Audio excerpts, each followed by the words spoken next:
What does it mean to go woke? How does Star Trek, a show from the 1960s, fall under that particular term if it's something that's only become widespread in recent years? On this topic, let's begin with the Merriam-Webster definition. To be woke is to be aware of and actively attentive to important facts and issues, especially issues of racial and social justice. The term woke traces its roots back to African-American vernacular English, more specifically from figures like Marcus Garvey, the musician Lead Belly, and the 1962 op-ed If You're Woke, You Dig It by William Melvin Kelly. Early modern examples begin to appear in the public consciousness in 2008 with Erykah Badu's song Master Teacher. It gained widespread reach around 2014 when it became linked with the Black Lives Matter movement, particularly in the wake of the shooting of Michael Brown in Ferguson, Missouri. The word has since been adopted and co-opted to become a shorthand, dismissive descriptor for those who are more left-leaning. It's used as a catch-all term, with shows, individuals, and entire movements being described as woke in an attempt to delegitimize them. There is a long, sad history of culture theft, particularly from African-American communities. While this article uses the word as a deliberate tool to highlight Star Trek's racial and social awareness through the years, TrekCulture is committed to amplifying the origins and correct meaning of woke. With that in mind, I'm Sean Ferrick for TrekCulture, and here are 10 times Star Trek was woke. Number 10. We pledge allegiance.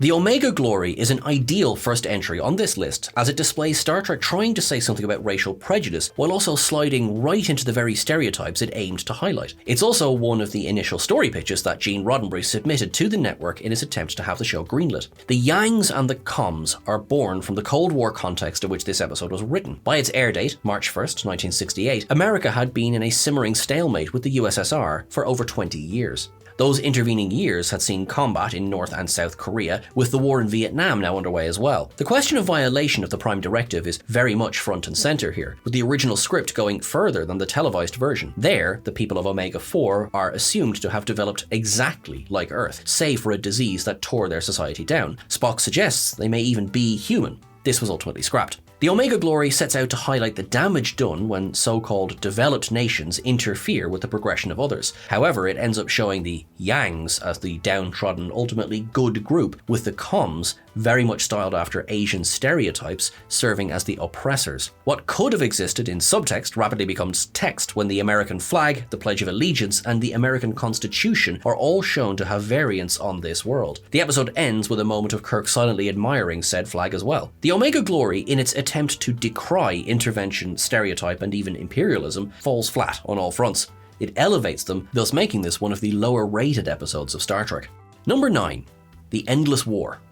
A Taste of Armageddon was produced roughly midway through the Vietnam War. David Gerrold, writer of The Trouble with Tribbles, stated that the tallies of the dead on Eminiarian computers were directly inspired by the tallies that began appearing on the nightly news reports by 1967. The Vietnam War broke out in 1955, lasting through until 1975. By 1967, US forces had been engaged in the war for just over a year. The story for this episode depicts American interventionism ultimately helping the societies they interfere with, even if it's down to the common soldiers to set things right. Ambassador Robert Fox orders the Enterprise, over Kirk's objections, to open diplomatic negotiations with Eminiar 7. This comes after a clear warning not to approach the planet. Fox then plunges the ship and its crew into a 500-year-old conflict between Eminiar 7 and the neighbouring Vendikar.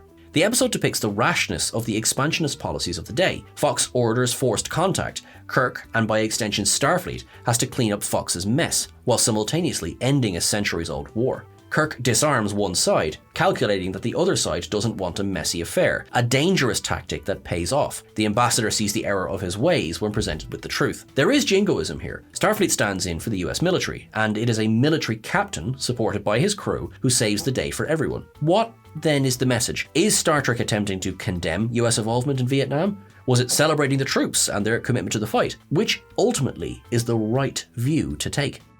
Number 8. A Policy of Noninterference. A Private Little War is one of the most discussed episodes of Star Trek. Its parallels to the Vietnam War are unmissable, though with this example, the show managed a far more subversive take than in A Taste of Armageddon. Kirk's decision to arm Tyree's people is met with shock and confusion from his crew, with Kirk in full possession of the knowledge he's prolonging a conflict. This echoes not only the Vietnam War, but the Korean War before it. A Private Little War is the only episode of the show's second season not to feature an upbeat ending score cue. The episode also introduces introduces Joseph Mbenga, played by Booker Bradshaw, as being not only an expert in his field of medicine, but having been personally recommended by Dr. McCoy for his position. Though Star Trek had, of course, introduced Uhura early on, naturally, more on this later, featuring a highly skilled specialist who was a person of colour was a clear statement in 1967. A Private Little War is one of Star Trek's earliest and strongest attempts to depict not only the failings of the day, but the attempt to rectify the wrongs of modern society as well. Number 7. Are you blind? Let That Be Your Last Battlefield is often the first example that comes to mind of Star Trek discussing racism. Beale and Lukai, deliberately designed to be almost identical, fester a hatred based on nothing other than perceived racial and biological inequalities. The episode is an easy choice when one is asked, when did Star Trek go woke? Though, as discussed in the introduction, the term originated with a far different meaning than when it is used in the pejorative. Battlefield is the quickest response. The final design of Beale and Lukai was an adaptation from the original script, which called for an angelic and demonic pairing. Their final design switches the comment to racial rather than religious strife. Beale's indignant argument against Lukai's inequality elicits confusion from Kirk and Spock, who stand in for the audience here. Armin Zimmerman would recall that this episode affected him enormously as a young man, though Harlan Ellison had harsher words regarding not just this episode, but Gene Roddenberry himself. In the February 1997 edition of Vibe magazine, he accused the plot of being too simplistic and heavy-handed, proceeding to direct some personal accusations toward Roddenberry in terms of the latter's liberalism. Battlefield certainly could be a stronger episode overall, and suffered from the budgetary issues that plagued the show's third season. It did take one of the most direct approaches toward commenting on the futility of racism and total war, another reference to the ongoing Vietnam War. Number 6. Sweet as a Kiss. Plato's Stepchildren is an infamous episode. It contains The Kiss, a moniker that audiences will immediately associate with William Shatner and Nichelle Nichols embracing. Though theirs was not the first interracial kiss on television, nor even the first interracial kiss in Star Trek, it has become a legacy of the show. However, a far superior moment of woke storytelling, when one remembers that Kirk and Uhura are forced into this kiss, occurs in the discussions around Alexander. He is the lone Plutonian without psychokinetic powers thanks to his genetic dwarfism, thus leaving him a servant to his peers. The episode displays Kirk assuring Alexander that in Starfleet, no one is judged on their size, shape, or colour. The episode depicts the Plutonian's abilities stemming from ingesting a rare substance, kieranide. The substance is processed by the pituitary hormones, while Alexander's hormones are unable to do the same. Those Plutonians who subjected Alexander to torment did nothing to earn their powers. They are no better than him. This is the crux of the story. Kirk and Spock both ingest the kieranide and meet the Plutonians on their playing field. Alexander leaves with the Enterprise by the episode's end, presumably to live a long and productive life in the Federation. While there again remains elements of the grass is greener when it comes to Starfleet, here Alexander's story is one of the more successful attempts to discuss there but for the grace of. Number 5. Welcome aboard, Mr. President. The Savage Curtain is a strange episode. For Uhura, it was an ending. This was Nichelle Nichols' final appearance in Star Trek until the animated series, though her scene with Lincoln forms the basis for this entry. When aboard the ship, Lincoln refers to her as a negress, for which he then apologizes. She assures him that in her time, people respect who they are and that she is not offended. The context in which the scene is set, featuring Uhura and Abraham Lincoln, lacks any subtlety in true Trek fashion. It is one of the last episodes in the series' run, while featuring one of the most explicit references to the civil rights movement to that date. Here, Lincoln is treated as the president to end all presidents, a true hero of a man that all others should aspire to be. Kirk's reaction, including the call for full dress uniforms, highlights this. Uhura's assurance that people have learned not to be offended by words is at best naive and at worst sugarcoating the power of language. The episode aired barely a year after the assassination of Reverend Dr. Martin Luther King Jr. and 3 years after the assassination of Malcolm X. The United States civil rights movement was facing opposition in almost all directions, so the inclusion of this scene feels like an attempt to say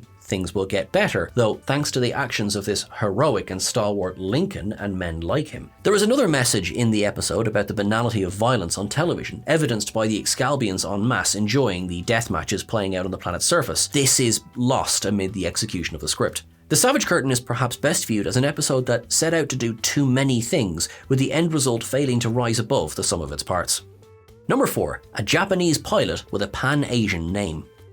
Including the character who would become Sulu proved a challenge for Gene Roddenberry. He wanted the character to represent all of Asia, yet as George Takei would note, Asian surnames are nationally specific. Roddenberry was inspired by the Sulu Sea, which sat to the west of the Philippines. He reasoned that an ocean touches all shores, Thus, his pilot was named. Takei and Roddenberry both viewed Sulu as a character who would serve to reverse Asian stereotypes of the time. Takei himself had played these kinds of characters before, villains, untrustworthy, alien to a certain extent. Here was an Asian man who not only was the best helmsman in the fleet and part of the starship's leadership team, but spoke with an American accent. As Takei has detailed in the years that followed, anti-Asian sentiments were high in the post-World War II and Vietnam years. Takei's graphic novel, They Called Us Enemy, describes his internment during the war simply for being of Asian descent. The Asian American movement gained traction in the 60s, itself supporting a pan-Asian message, not unlike the name Sulu. As Sulu was being created, various college campuses saw protests against Asian discrimination in the US. If we look at the word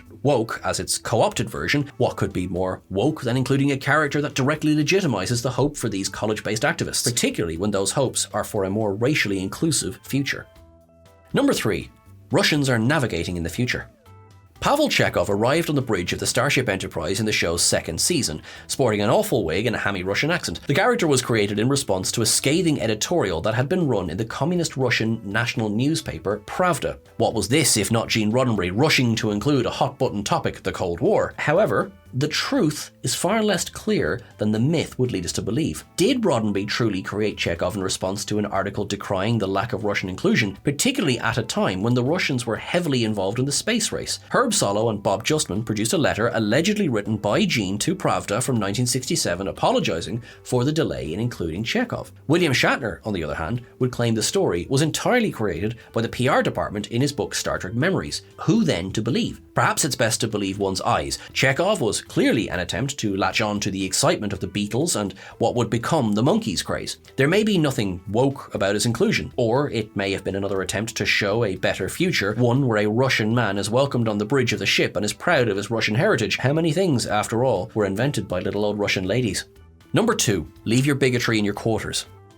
Balance of Terror introduces the Romulans. It is the final appearance of Janice Rand until the motion picture, and it's the episode in which Kirk utters the immortal line, "Leave any bigotry in your quarters, there's no room for it on the bridge." While the episode is often considered for its Romulan legacy, it's the character of Styles that is the true focus. Styles, a Starfleet officer, is openly racist and hostile towards Spock, who as a Vulcan looks identical to the contemporary Romulans. This evolves as Styles refuses Spock's help in the phaser room, only for an accident to almost claim his life and threaten the Enterprise. Spock intervenes, saving Styles and the ship in the process.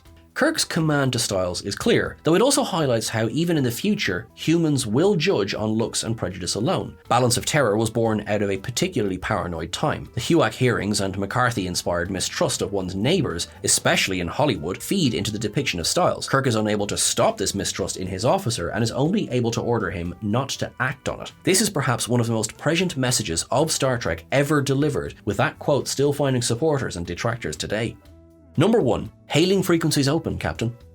Lieutenant Uhura answered the phone. Does this do an incredible disservice to Nichelle Nichols' legacy? Or does it speak to the limitations, as Amy Foster puts it in her book Integrating Women into the Astronaut Corps, Politics and Logistics at NASA, placed on women's rights and positions in the 1960s? Though The Cage didn't feature the character, Roddenberry was keen to create his future with as diverse a crew as possible. Where No Man Has Gone Before featured Lloyd Haynes as a communications officer, Alden, though he was keeping Uhura's seat warm for her when she arrived to serve in the position for the majority of the show's run. As previously discussed in this article, the civil rights movement was both gaining traction and facing major challenges in the mid-1960s.